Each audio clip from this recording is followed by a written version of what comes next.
As I stared at the acceptance letter from my dream college, my heart raced with excitement. But little did I know, the person who was supposed to support me the most would destroy everything in a single sentence. "We're not paying for your college. Your brother needs us more." That was the moment I realized I was on my own, and I swore I'd prove them wrong. Since I was a kid, I'd always dreamed of becoming an architect, sketching buildings, creating designs. It was my passion. I worked tirelessly in high school to earn top grades, joined every architecture club I could find, and even interned at a local design firm for free. So, when I got into one of the best architecture programs in the country, I thought my hard work had finally paid off. My parents? They had other priorities. My younger brother Ryan was the golden child. Star athlete, outgoing personality, the pride of the family. Every spare dollar went to his tournaments, his equipment, and his private coaching. I didn't mind, until it came at the expense of my future. At dinner that night, I excitedly showed them my acceptance letter. My mum smiled, but my dad didn't even look up from his plate. "Tuition's expensive," he muttered. "We've decided to focus on Ryan's career. You can apply for loans if you really want to go." It felt like a slap in the face.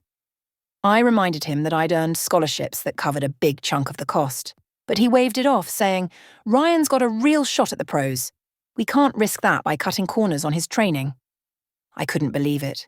Years of effort, all tossed aside because my brother might go pro someday.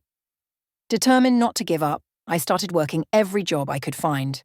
Waitressing, tutoring, even babysitting. I barely slept, juggling work and school applications. My dad mocked my efforts, calling it a waste of time, since I'd never make enough to cover tuition.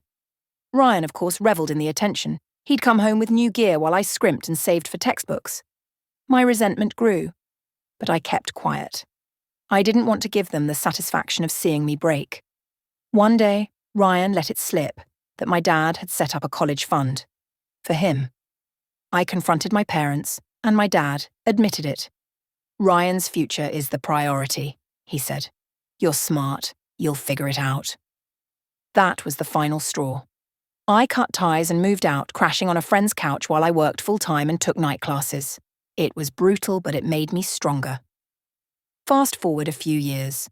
I graduated with honours, debt-free, thanks to sheer determination and some strategic scholarships. I landed a job at a prestigious architecture firm where I quickly climbed the ranks. Ryan? His pro career never took off.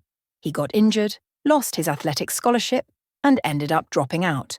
Suddenly, my parents were in financial trouble. They came to me asking for help. I smiled politely and said, "I'm sorry, but I've decided to prioritize my own future.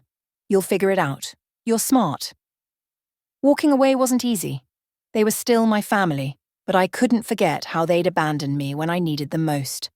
Over time, I found peace in building a life on my own terms. Now, every time I see my name on a building blueprint, I'm reminded that I didn't just survive, I thrived. And that's the best revenge of all. Sometimes the people who are supposed to support you the most are the ones who hold you back. But if you believe in yourself, you can build a future they can only dream of.